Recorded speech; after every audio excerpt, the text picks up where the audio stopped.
Hi, this is Chris Savage from RL Ministries in Australia, welcoming you to this session of the Footsteps of the Messiah.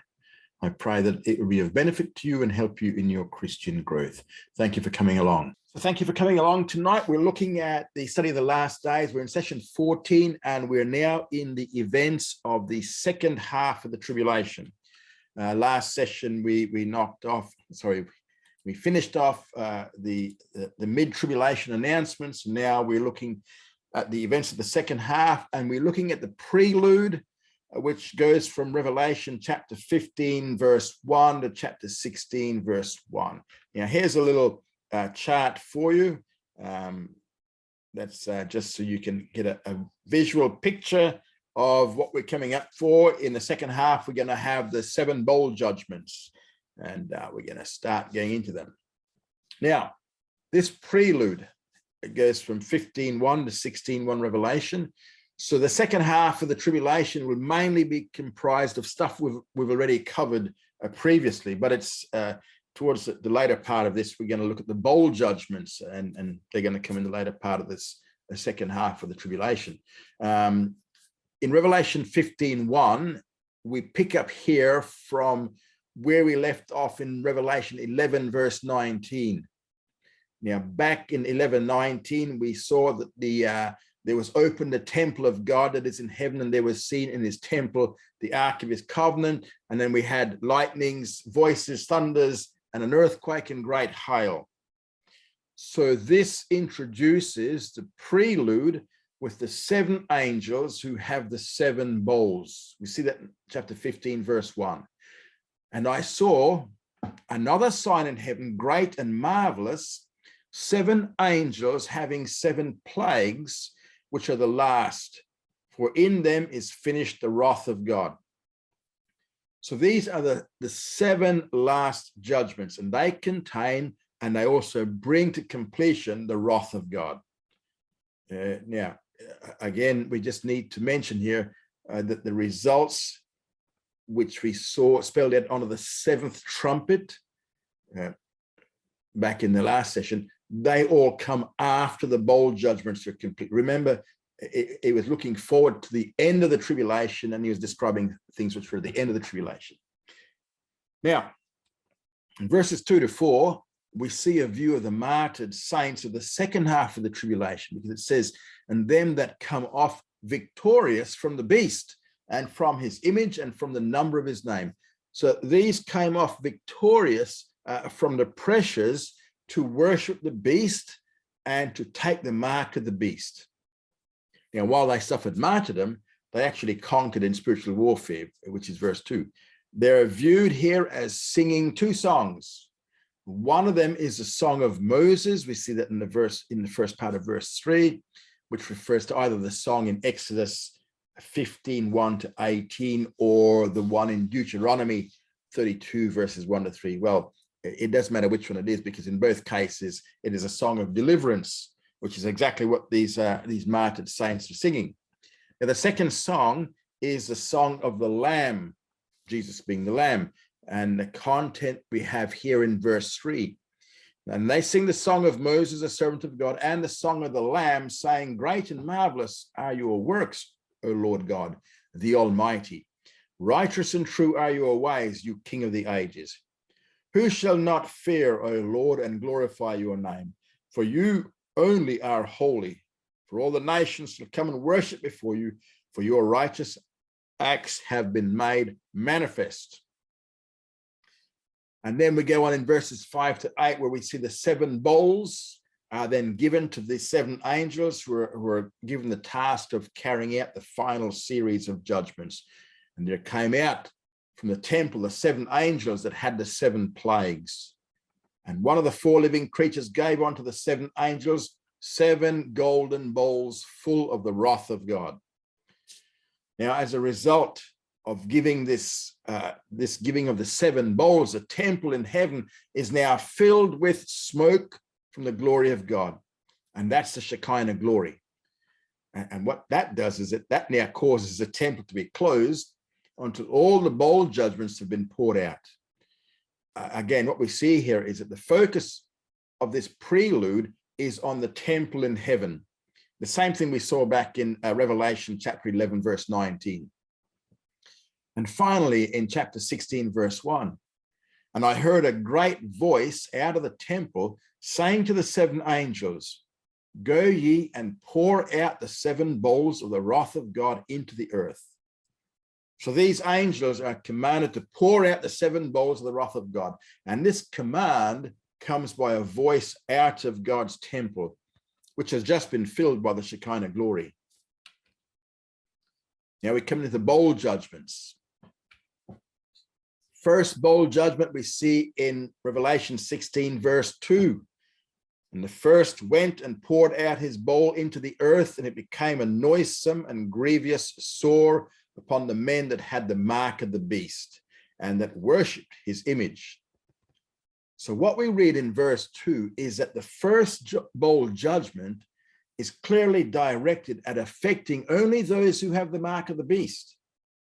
And this is in fulfillment of Revelation 14, verses 9 to 11. In verse 9 of Revelation 14, it says, if any man worship the beast and his image and receiveth a mark on his forehead or upon his hand, he also shall drink of the wine of the wrath of God, and they have no rest day and night.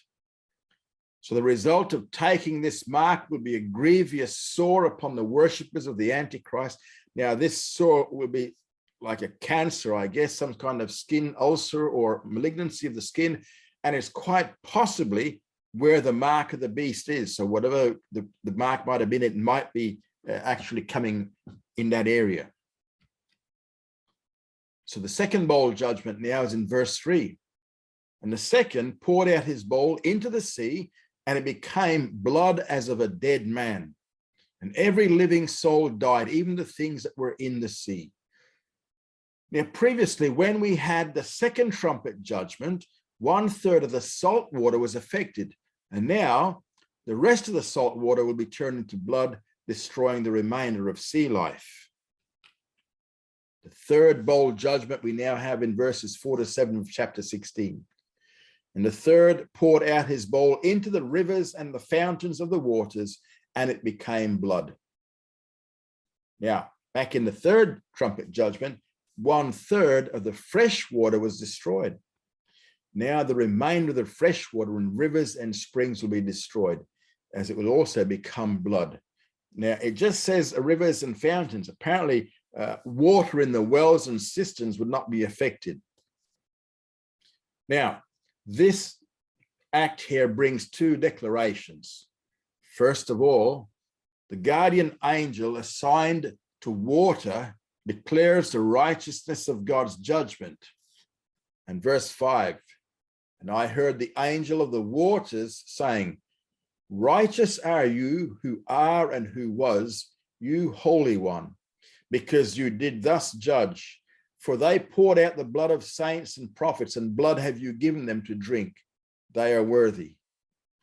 So what he's saying here is that since men have shed the blood of the prophets and the saints, mankind is then given blood to drink. That was the first declaration. The second declaration is in verse 7. Yes, O Lord God, the Almighty, true and righteous are your judgments. So this comes from the altar. And this is further affirming the assessment of God's righteousness being revealed through his judgments. So his judgments, all his judgments are righteous. Fourth bowl judgment we now have in verses 8 to 9. And the fourth poured out his bowl upon the sun, and it was given unto it to scorch men with fire. And men were scorched with great heat, and they blasphemed the name of God, who has the power over these plagues, and they repented not to give him glory. So the fourth trumpet judgment affected the sun by destroying 1/3 of the light source. That was a trumpet judgment. Now, the fourth bowl judgment will also affect the sun, but what it does is it increases its temperature to the point that men are severely scorched. And they will recognize God as the source of this judgment. But instead of turning to him in faith, they'll actually blaspheme his name. They recognize that it is coming from God, and yet they still blaspheme his name. We have the fifth bowl judgment in verses 10 to 11. And the fifth poured out his bowl upon the throne of the beast, and his kingdom was darkened. And they gnawed their tongues for pain, and they blasphemed the God of heaven because of their pains and their sores, and they repented not of their works. Now, back with the fifth trumpet judgment, one of the results here was the third blackout. You know, that was when the entire earth was blacked out from light. No sun, no moon and stars. Now, the fifth bowl judgment will also have a blackout. This is the fourth blackout of the end times, and the entire kingdom of the beast will be darkened. Now, at this point in time, the kingdom will include the whole world except for 3 Transjordanian nations where light will still exist. And this will be a thick darkness that can be felt. And along with the darkness comes a gnawing pain that will cause mankind to blaspheme all the more. And these are circumstances here which are very similar to what happened back in Egypt in Exodus chapter 10, Exodus 10, verses 21 to 23. Now we have some additional features and facts in the Great Tribulation.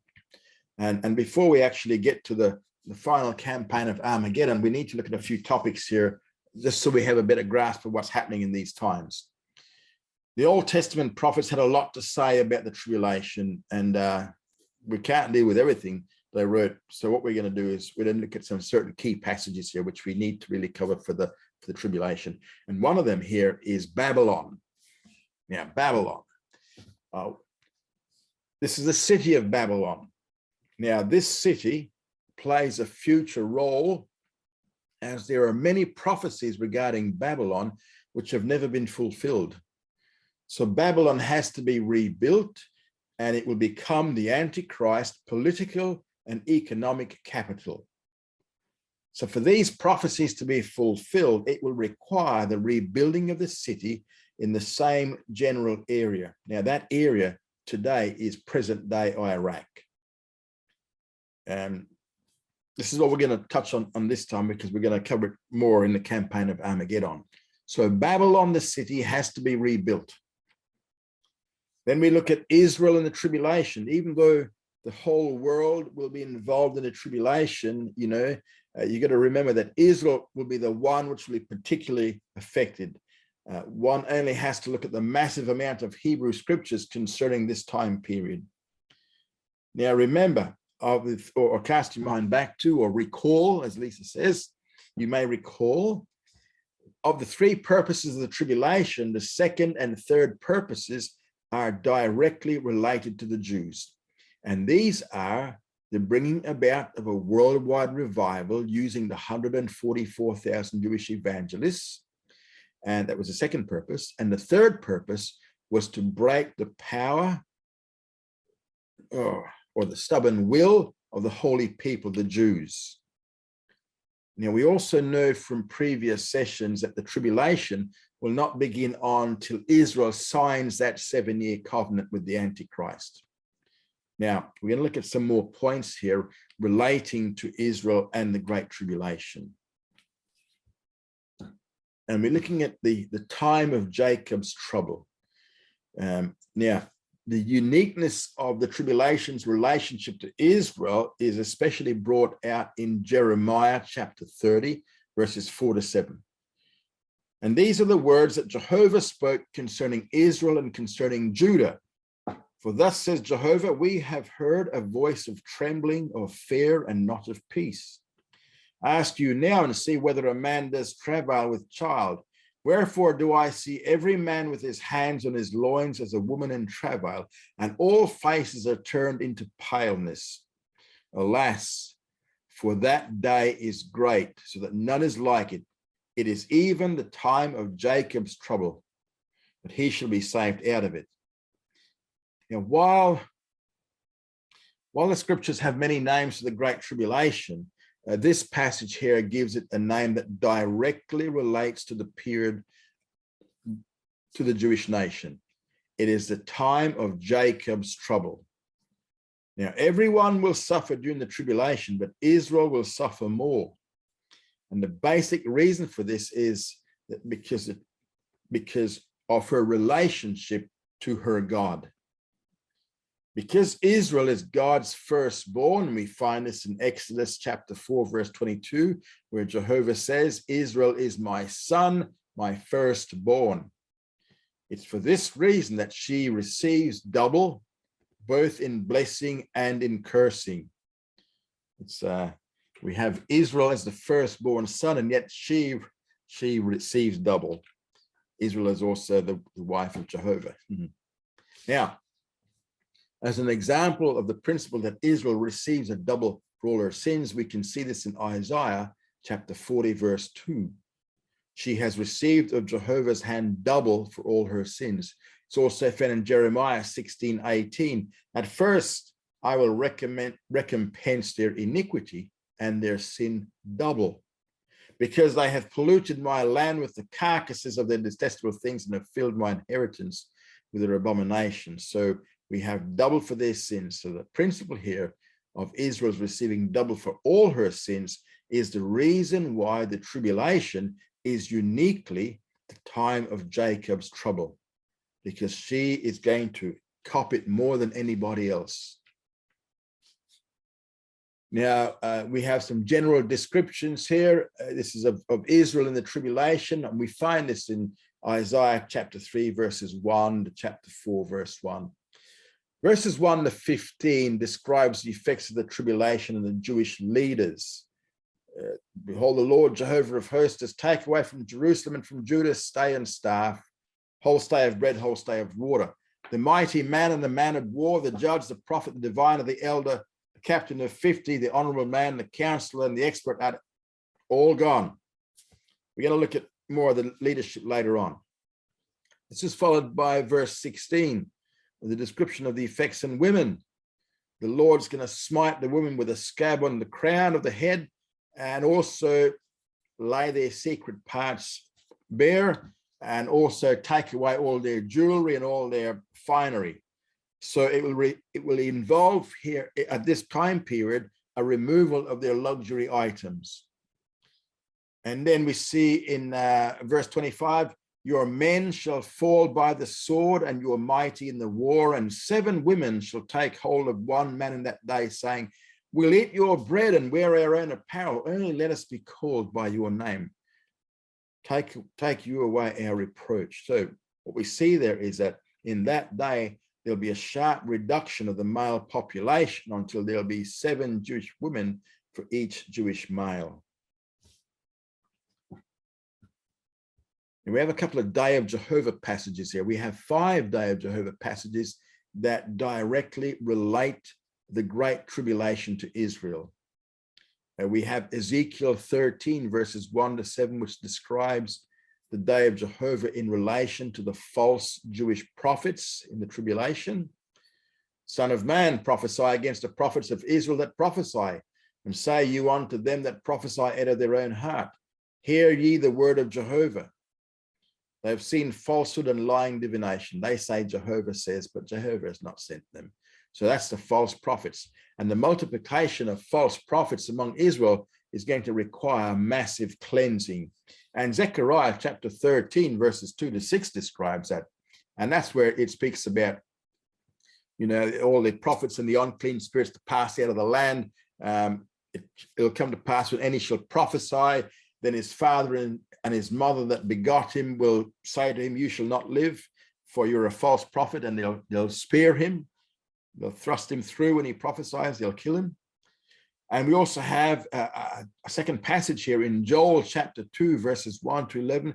And Joel describes the period as a time of darkness and invasion. It says, for the day of Jehovah comes, for it is nigh at hand. It's a day of darkness and gloominess, a day of clouds and thick darkness. As the dawn spread upon the mountains, a great people and a strong, there has never been anything like, neither shall be any more after them, even to the years of many generations. The earth quakes before them, the heavens tremble, the sun and the moon are darkened, that's a blackout, stars withdraw their shining. And later on in a third passage, again in Joel chapter 3, verses 14 to 7, the day of Jehovah is described as a time of refuge for Israel. Multitudes, multitudes in the valley of decision, for the day of Jehovah is near in the valley of decision. The sun and the moon are darkened and the stars withdraw their shining. And Jehovah will roar from Zion and utter his voice from Jerusalem, and the heavens and the earth will shake. But Jehovah will be a refuge unto his people and a stronghold to the children of Israel. And then we have a fourth passage in Amos chapter 5, verses 18 to 20. Again, this depicts the day of Jehovah as a time of darkness and a time when no one can escape the judgment at hand. And it says, verse 18 says, it is darkness, it's not light. And Amos goes on to say, if a man ran away from the lion, guess what happens to me? A bear met him. Or if he went into the house and leaned his hand on the wall, a serpent bit him. So what he's saying is that there's no escape.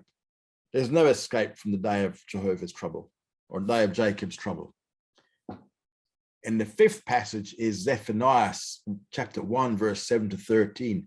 And this portrays the day of Jehovah as being especially heavy against Jerusalem. Hold your peace at the presence of the Lord Jehovah, for the day of Jehovah is at hand, for Jehovah has prepared a sacrifice. He has consecrated his guests. Verse 12 says, it shall come to pass at that time that I will search Jerusalem with lamps, and I'll punish the men that are settled on their lees, that say in their heart, Jehovah will not do good, neither will he do evil. So it's a time when it's going to be especially heavy against the population in Jerusalem. We're going to see a worldwide anti-Semitism, and a good passage for this is Matthew 24, verses 9 to 28. This is actually a key passage in describing worldwide anti-Semitism in the Great Tribulation. We've covered this before, but this is just a quick recap here. In verses 9 to 14 of Matthew 24, it describes the events of the first half of the tribulation. Excuse me. Verses 9 to 12 gives some general descriptions, and in verse 13 promises that those Jews who endure to the end of the tribulation shall be saved. Then in verse 14, there is a description of the preaching of the 144,000 Jews. And then in Matthew 24, 15 to 28, describes the second half of the tribulation. Verse 15 announces the abomination of desolation, followed by a description of the Jews in flight in verses 16 to 20.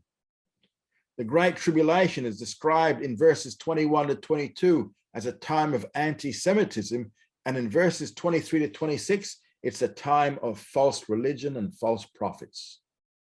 The passage concludes with the second coming of the Messiah in verses 27 to 28. So Matthew 24, 9 to 28 is a big picture view of tribulation. Now we see Israel and Satan in regard to Israel. Zechariah 3:1 points out that Satan has always had a special antagonism against the Jews. Excuse. In Zechariah chapter 3, verse 1, it says, and he showed me Joshua, the high priest, standing before the angel of Jehovah, and who was standing right next to him in his right hand to be his adversary? Satan. So here we have Joshua representing the nation of Israel, and we have Satan, his adversary. Revelation 12, 1 to 17 is a central passage describing his relationship to Israel during the tribulation. At the time, there's going to be an all-out, satanically organized campaign to wipe out the Jews once and for all.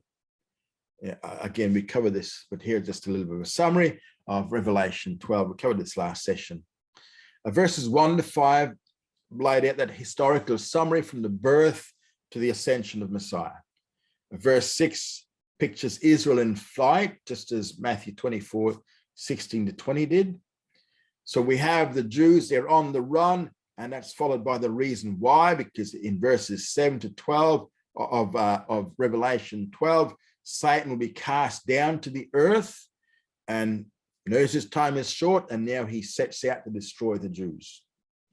And then verses 13 to 14 further explains what happens in verse 6, where Israel is in flight. And then finally in verses 15 to 17, it now concludes by describing Satan's persecution of the Jews, especially the believing remnant. And we have the final result. And to what extent will Satan succeed in destroying the Jews? Well, Zechariah 13, verses 8 to 9 gives us that answer. Zechariah 13, 8. And it shall come to pass that in all the land, says Jehovah, 2 parts therein shall be cut off and die, but the third shall be left therein. And I will bring the third part into the fire and will refine them as silver is refined, and will try them as gold is tried. They shall call on my name, and I will hear them. I will say, it is my people, and they shall say, Jehovah is my God. Now, in the Holocaust, 1/3 of the world's Jewish population died. 1/3. Now, under the fierce persecution of the Antichrist, controlled and energized by Satan, 2/3 of the Jewish population will die. 2/3 of them. That's Zechariah 13, 8 to 9. This will be the largest and most intense persecution of the Jews ever known in the history of the world. Now we have Israel and the archangel Michael.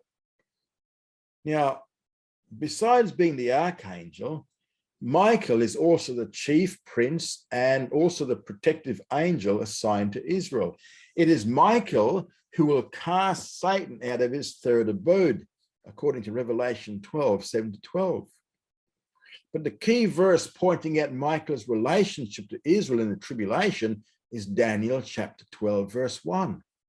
And Daniel 12:1 says, and at that time shall Michael stand up, the great prince who stands for the children of your people, and there shall be a time of trouble such as never was since there was a nation, even to that same time.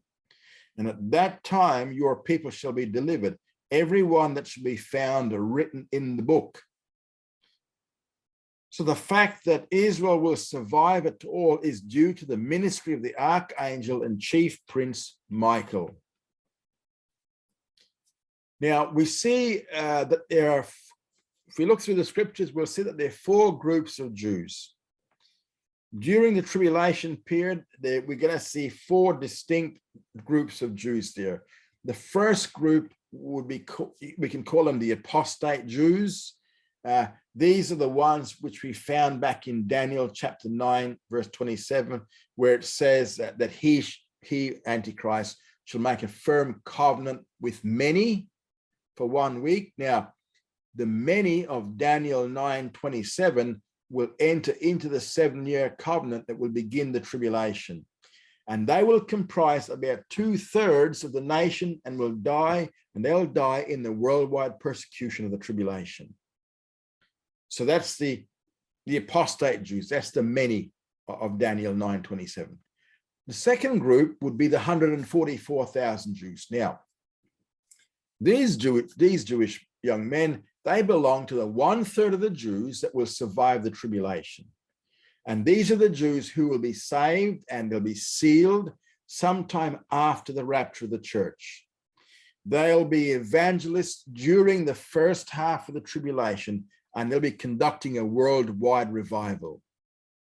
So that's 2 groups so far. Third group can be entitled other Jewish believers. Now, these are Jews who will receive the gospel by the preaching of the 144,000, by the 2 witnesses, or some other way. But they're not part of that 144,000. They're separate to the 144,000.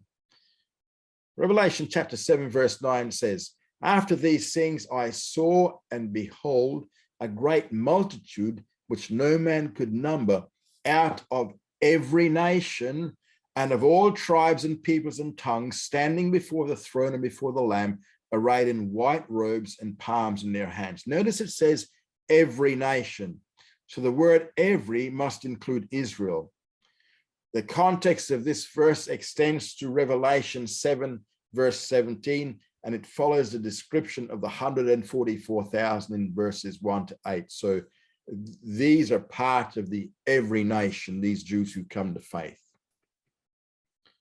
So the Jews in the second part of Revelation 7 will not be part of the 144,000. Now, some of these other Jewish believers will be martyred. So some will be part of the 2/3 category who are killed, while others of the 1/3 category will survive. And then we have the fourth group, which is called the faithful remnant. And this is the key group involved in the second half of the tribulation. And we're going to do more on them later on. Faithful remnant. Who is the faithful remnant? Well, based upon the information given by all the passages involved, this group will comprise most of the 1/3 of Israel that will actually survive the tribulation. Now, throughout the tribulation, they will be unbelievers as far as the Messiahship of Jesus is concerned, and also unbelievers as far as the Antichrist is concerned. So these are the non-many of Daniel 9:27. These are the ones who will refuse to have anything to do with the 7-year covenant. They're the ones who, according to Isaiah 28:16, shall not be in haste to be involved in the signing of this covenant. The fact that the remnant will survive, we see in Isaiah chapter 10, verses 20 to 23. Verse 20, it shall come to pass in that day that the remnant of Israel and they that are escaped of the house of Jacob shall no more again lean upon him that smote them, but shall lean upon Jehovah, the Holy One of Israel, in truth. Now, unlike the rest of Israel, the remnant will no longer lean on the one who smote them. Now, who is that? That's the Antichrist, because he's the one who's smiting them. But they're going to lean upon the Holy One of Israel. Now, while these Jews will be trusting God from the beginning, initially, it will not necessarily be because of their faith in Jesus as Messiah. Then in verse 21, Isaiah declares that a remnant shall return, even the remnant of Jacob, unto the mighty God. So at this point in time, a return can only be accomplished by faith in the Messiah. And in verse 22, first part of verse 22 points out that despite the numerical strength of the Jews, because they're as the sand of the seas, only the remnant will return to God. So there'll be lots of them, but it's only the remnant that will return to God. And then it goes on to talk about a decree of destruction that in verse 22 and 23 that has been determined upon the whole earth, which the remnant will survive. So these words used here are very similar to words that we find in Isaiah 28, verse 22, where Isaiah says the decree of destruction is issued with the signing of the 7-year covenant beginning the tribulation. If we blend these two Isaiah passages together, we can see that the remnant will survive the anti-Semitic persecution and the massive destruction of the earth during the tribulation. And that's why they are referred to as the escaped of Israel here in Isaiah 10, 20 to 23, and also in Isaiah 4, verse 2, Isaiah 37, verses 31 to 32, Joel chapter 2, verse 32, and Obadiah 17. These are the escaped of Israel. Now, there will be protection of the remnant, because Isaiah tells us that Isaiah 41, 8 to 16 actually records the protection of the remnant by God's presence. But you, Israel, my servant, Jacob, whom I have chosen, the seed of Abraham, my friend, you whom I have taken hold of from the ends of the earth and called from the corners thereof, and said unto you, you are my servant, I have chosen you and not cast you away. Fear you not, for I am with you. Do not be dismayed, for I am your God. I will strengthen you. Yes, I will help you. Yes, I will uphold you with the right hand of my righteousness. And then verse 13 says, for I, Jehovah, your God, will hold your right hand, saying unto you, fear not, I will help you. Fear not, you worm Jacob, and ye men of Israel, I will help you, says Jehovah. and your Redeemer is the Holy One of Israel. Now, what we see in this passage is that it contains a promise to preserve the remnant in the midst of tremendous persecution during Satan's campaign to destroy the Jews. By the way, verse 14 says, "Fear not, you worm, Jacob." That's not a derogatory term. That just means that Israel at this time, Jacob at this time, is just defenseless, weakened, can't do anything, can't help themselves. So like a worm on the ground. Now, there will be provision for them, for the remnant during this tribulation period, because we know from the midpoint of the tribulation, it's going to be forbidden for anyone to buy or sell without the mark of the beast. So how will God preserve and provide for the remnant? Well, Isaiah gives us information in 41 verses 17 to 20. He uses the combined words poor and needy, and that's a very common designation by Isaiah for the faithful remnant. The poor, verse 17, the poor and the needy seek water, and there's none, and their tongue fails for thirst. I, Jehovah, will answer them. I, the God of Israel, will not forsake them. I'll make the wilderness a pool of water, and the dry land springs of water. So here we see that Jehovah will be providing for them. So God miraculously provided food and water for Israel in the wilderness of Sinai. Once again, he'll do this during the tribulation when the Jews flee to the wilderness. Now, these miraculous provisions will cause them to reconsider their relationship with God. Isaiah 65, 8 to 16 also shows us how God will supply for the faithful remnant, while at the same time withholding provision from the non-remnant. In verse 9 of Isaiah 65, I'll bring forth a seed out of Jacob and out of Judah, inheritor of my mountains, and my chosen shall inherit it, and my servants shall dwell there. And in verse 11, but you that forsake Jehovah, that forget my holy mountain, that prepare a table for fortune, and that fill up mingled wine with destiny, that they were to pagan deities, I will destine you to the sword. You shall all bow down to the slaughter, because when I called, you did not answer. So what he's saying here, verse 13, he says, behold, my servants shall eat, but you shall be hungry. For these are the guys who rejected God. My servants shall drink, but you shall be thirsty. My servants shall rejoice, but you shall be put to shame. So he's going to provide for the remnant and not provide for the non-remnant. So while the apostates will be allowed to suffer and die, the faithful remnant will be divinely protected and provided with food and water. And by this means, the faithful remnant will be able to survive the persecutions and the things that happen in the Great Tribulation. Oh, wow, I've rushed through. Okay, now, we've spoken several times of the Jewish people and the Great Tribulation, where the Jews were in flight, particularly the faithful remnant. But there was no hiding place mentioned, not yet, but we do actually have a couple of clues. We have 3 clues, actually.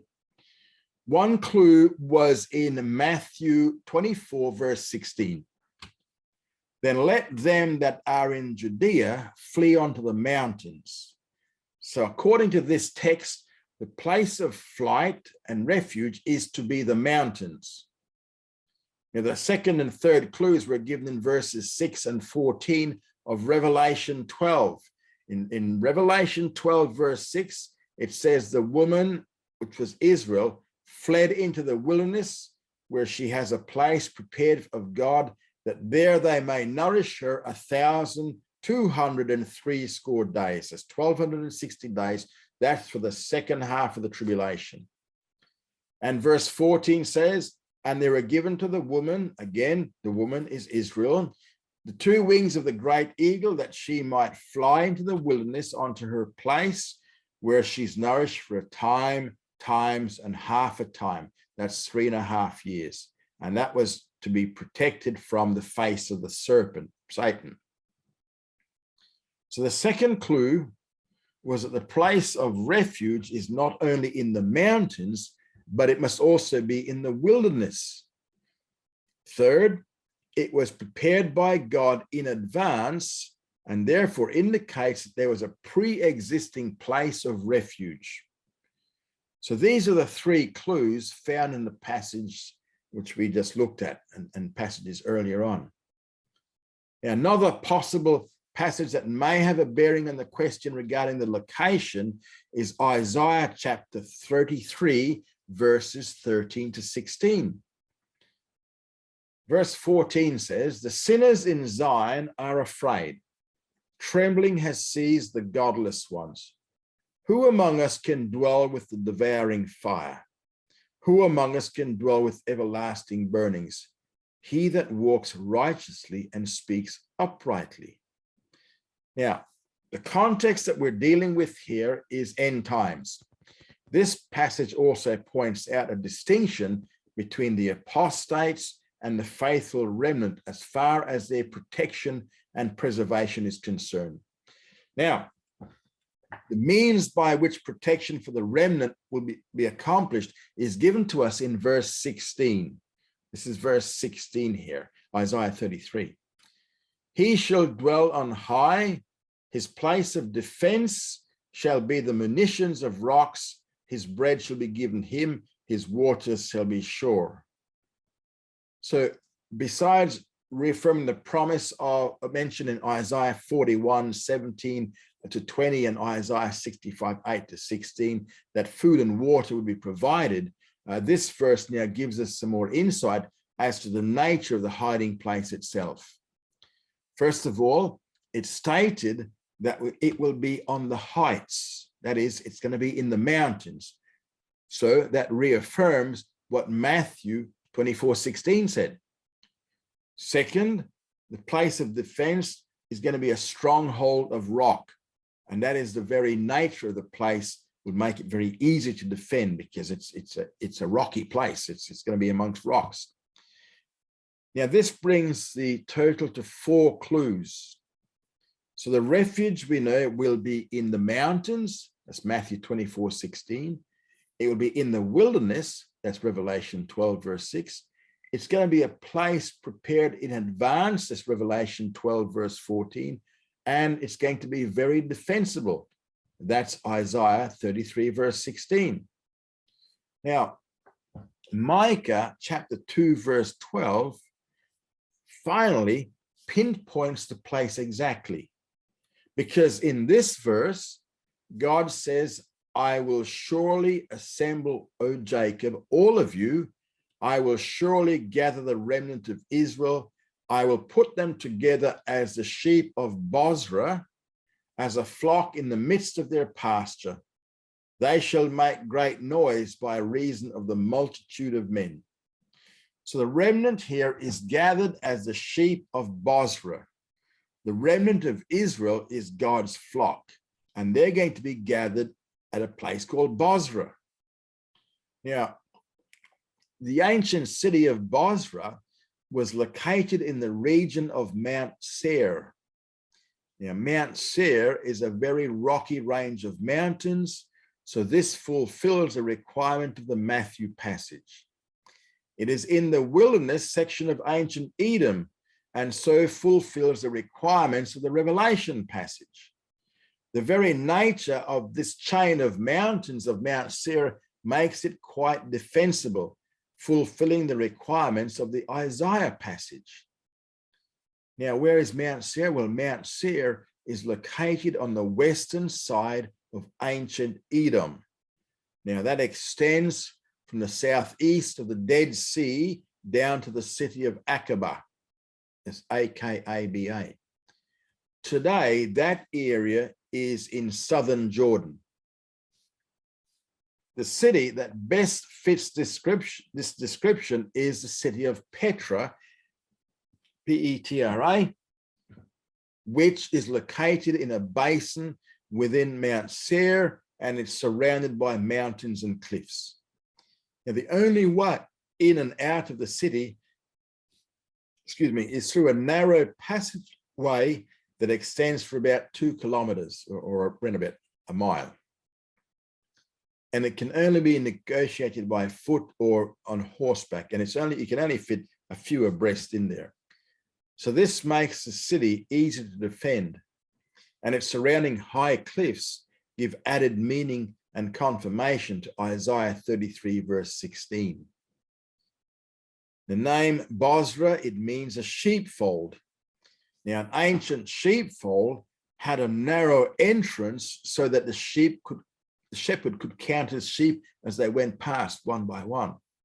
And once inside the fold, the sheep had more room to move around. Now, Petra is shaped like a giant sheepfold. It has a narrow passage opening to a spacious circle surrounded by cliffs. But is there any other reason that this area is chosen besides its natural defensibility? Well, yes, there is. Because in the context of Daniel chapter 11, verses 40 to 45, it's Daniel 11, 40 to 45, which we've covered this already. We saw with the conquest of the Antichrist in the middle of the tribulation, as he begins his political takeover of the world, verse 41 of Daniel 11 says, "He shall enter also into the glorious land, and many countries shall be overthrown. But these shall be delivered out of his hand, Edom and Moab and the chief of the children of Ammon." Now, these three nations will escape his domination, Edom, Moab, and Ammon. And all three of these ancient nations currently comprise the single modern kingdom of Jordan. So the city of Bozrah in Mount Seir is an ancient Edom or southern Jordan. Since this area will escape the domination of the Antichrist, it's going to be logical for the Jews to flee to this place. So God will provide a city of refuge outside the Antichrist domain for the fleeing remnant. And it's going to be a very defensible city located in Mount Seir. Now, as they flee and while they're living there, food and water will be miraculously provided also. And that is where we're going to leave it for this session. Thank you for coming along. Study hard and grow strong.